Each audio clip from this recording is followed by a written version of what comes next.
China's central bank, Bitcoin has no value. Can central bankers kill Bitcoin?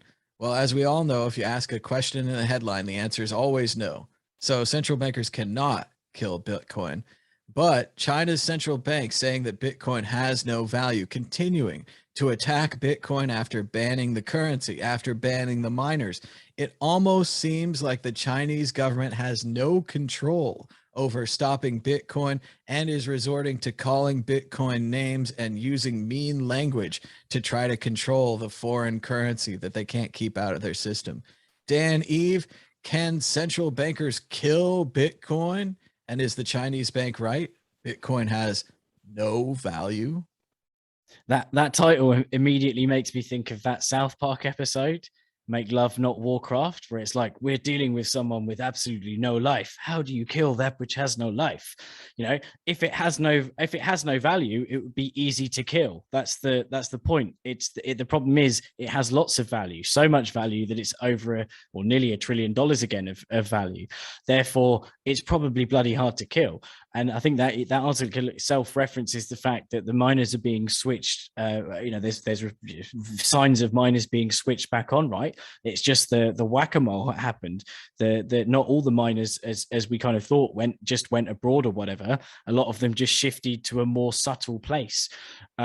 Maybe we'll see, China cracking down, like in the UK recently. There was a raid on a Bitcoin mining operation, and they thought it was people were growing massive loads of cannabis because of all the heat coming off, but obviously it was the heat from the miners. So that whack-a-mole is just going to continue, but you can't kill Bitcoin. So obviously they can keep on tightening the reins. It's very hard on censorship at the moment, the CCP. So maybe the social credit scoring system will have more people, earning huge credits for dobbing in miners.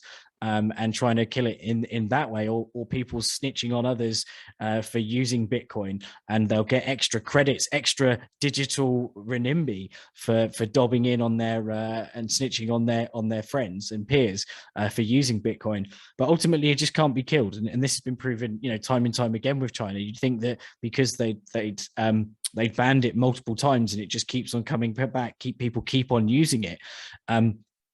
It's just not going to work. And I think that the main thing is that it's almost like they're just funding it right now because they have got their own digital currency that they've been working on probably longer than any other country.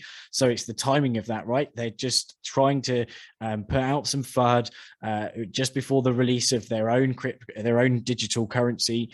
And for them, it's a massive threat that Bitcoin's 50K. It's a massive threat if it goes, an even bigger threat, double the 50K threat if it goes to 100K, because they're going to have a lot to compete against, right?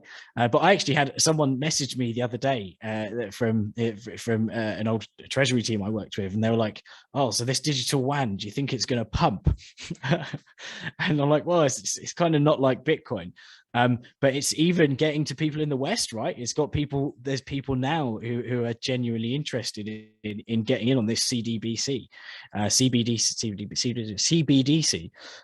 But yeah, you can keep whacking the mole, but it'll pop out from another hole. I think it must be an incredibly frustrating time to be a central banker.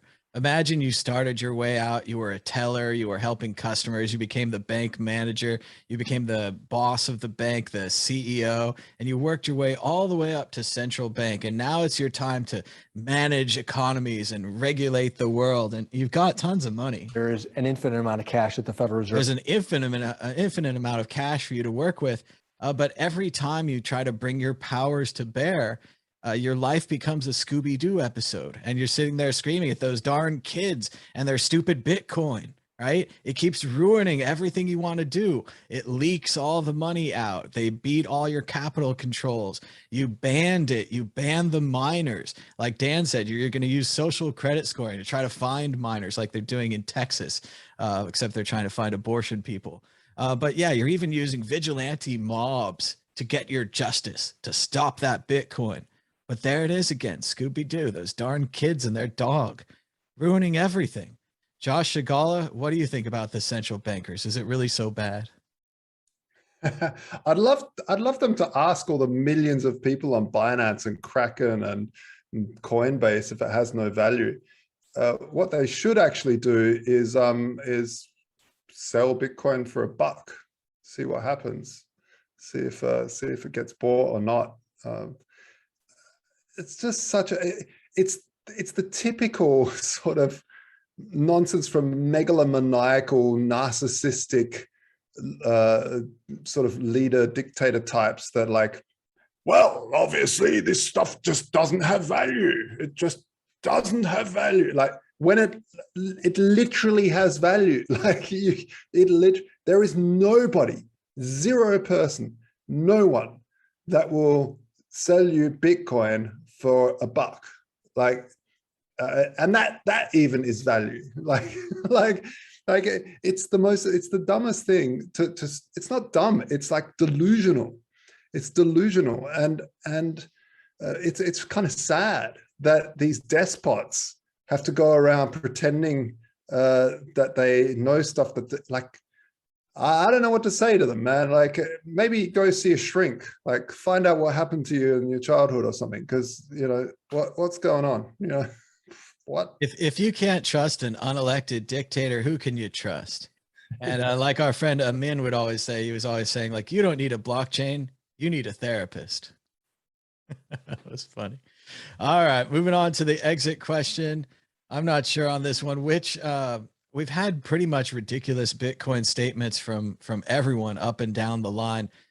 Who will make a ridiculous statement about Bitcoin next? Will it be the president of some country? Will it be some CEO, maybe a related industry? Dan, Eve, who will speak out against this Bitcoin scourge next? I'm gonna flip it, and I think that the one of the threats will be if like Trump comes out in endorsing Bitcoin, and then that'll be bad for it because everyone will be like, oh, blah, blah, blah, blah, blah, blah. You know. But I think that obviously the central bankers are the ones that comment on it most. There's not many kind of people in power, obviously, apart from El Salvador, that have really talked about Bitcoin, right? There's, I don't think Joe Biden's mentioned it. I know that people like Elizabeth Warren and some of the other Democrats have mentioned it from an environmental perspective. But Boris Johnson, I don't think he's mentioned anything about Bitcoin yet. So I don't know. I think it maybe previous presidents might, but or previous leaders might. But I think that if it's being ignored largely by certain world leaders or current world leaders because they don't want people to know about it. They don't want, because as soon as someone does say it, right, as soon as one of these world leaders does say it, then it will have people talking about it. So if you don't mention it, people won't talk about it, and then they won't learn about it. So you just leave it to the minions to talk about it amongst themselves, and only when it becomes a true threat or a true opportunity, that's when they'll actually talk about it. Oh, you're mute. I want to go with a complex answer for my answer. I want to say that the Taliban, who should probably accept Bitcoin, it would probably be useful to them. They will come out against it, even though it could be useful to them. And they will cry about how it's the evil, great Satan's money and all these things. And we'll have that interesting thing where the Taliban and Trump, or the Taliban and other economic people that we don't like, that we disagree with, they all hate Bitcoin. And then we're like, that's strange. That's just strange. Josh Shigala, who will come out for or against Bitcoin next? I don't know. The Dalai Lama. I don't know. Now you're getting there. How about the Pope? Come on. Yeah, the Pope will be good. He'll say it's the God's money. It's Dalai Lama will say, he'll have a little chuckle, go, oh, it's great. Yeah, I don't know, man. Yeah. That would be great if they asked the Dalai Lama about Bitcoin. Be curious to see what you have to say.